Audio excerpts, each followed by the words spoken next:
Friends, seekers of truth, we gather in a world riddled with anxieties, a world where the spectre of economic uncertainty looms large, casting shadows on our daily lives.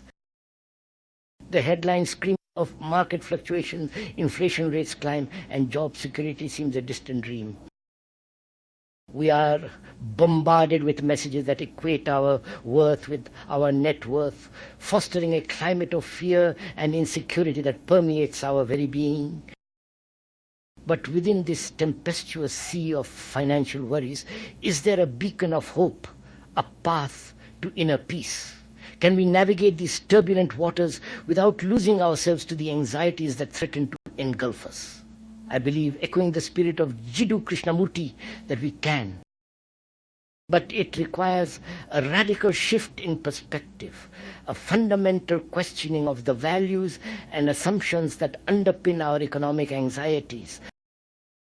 Let us begin by acknowledging the reality of our situation. Economic uncertainty is not merely an abstract concept, it is a lived experience for countless individuals and families. It manifests as sleepless nights, strained relationships, and a pervasive sense of unease. It fuels competition, breeds resentment, and perpetuates a cycle of fear and scarcity. Yet, is this anxiety inherent in the nature of economics, or is it a product of our own conditioning? Krishnamurti challenged us to question the very foundations of our thought, to examine the psychological roots of our suffering.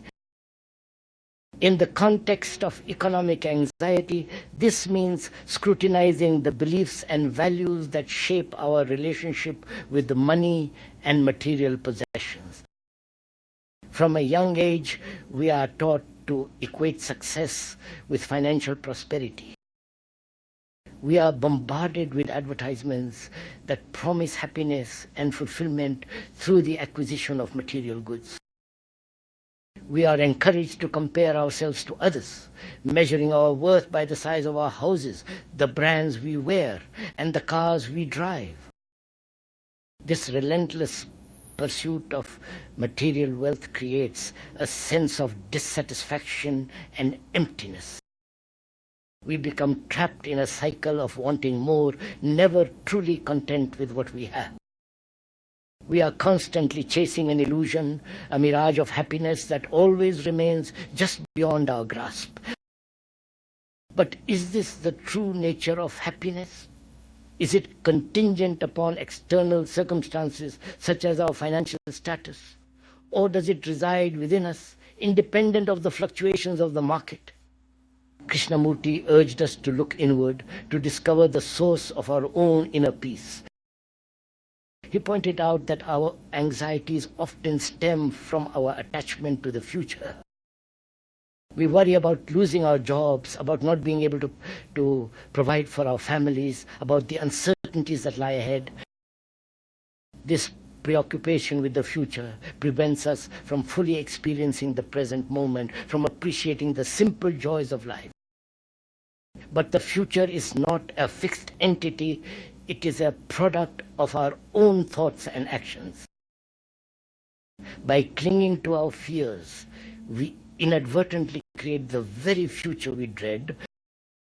Krishnamurti encouraged us to let go of our anxieties, to embrace the present moment with all its uncertainties. This does not mean that we should be reckless or irresponsible with our finances. Prudence and planning are essential for navigating the complexities of the modern world. But we must not allow our anxieties to dictate our choices, to paralyze us with fear. Instead, we should cultivate a sense of detachment from material possessions. This does not mean that we should renounce all worldly goods, but rather that we should not define ourselves by what we own. We should recognize that our true worth lies not in our possessions, but in our capacity for love, compassion, and understanding. This detachment can be cultivated through mindfulness and self-awareness. By observing our thoughts and emotions without judgment, we can begin to unravel the psychological roots of our anxieties. We can learn to recognize the patterns of thinking that perpetuate our fears and to break free from their grip. Meditation can be a powerful tool for cultivating mindfulness. By quieting the mind and focusing on the present moment, we can create a space for inner peace and clarity. We can learn to observe our thoughts and emotions without getting carried away by them, to see them as fleeting phenomena that do not define us. In addition to cultivating inner peace, we must also challenge the economic systems that perpetuate inequality and insecurity.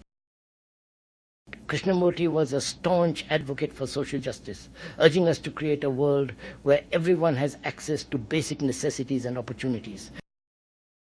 This requires a collective effort, a willingness to question the values and assumptions that underpin our economic institutions.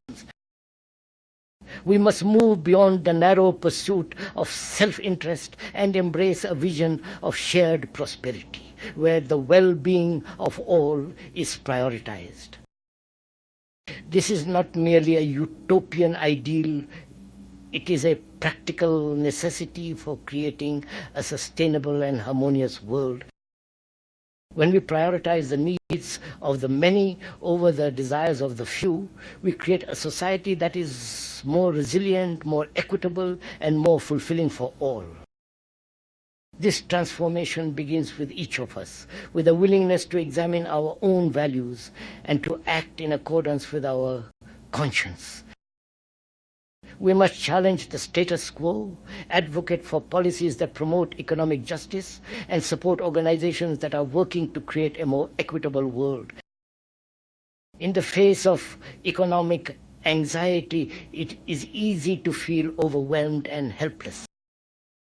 But we must remember that we are not alone. There are countless individuals and communities around the world who are working to create a better future. By connecting with these individuals and communities, we can find strength and inspiration. We can learn from their experiences, share our own insights, and work together to create a more just and sustainable world. Ultimately, navigating economic anxiety requires a fundamental shift in perspective. We must move beyond the narrow pursuit of material wealth and cultivate a sense of inner peace, detachment, and compassion. We must challenge the economic systems that perpetuate inequality and work towards a vision of shared prosperity. This is not an easy path, but it is a path worth pursuing.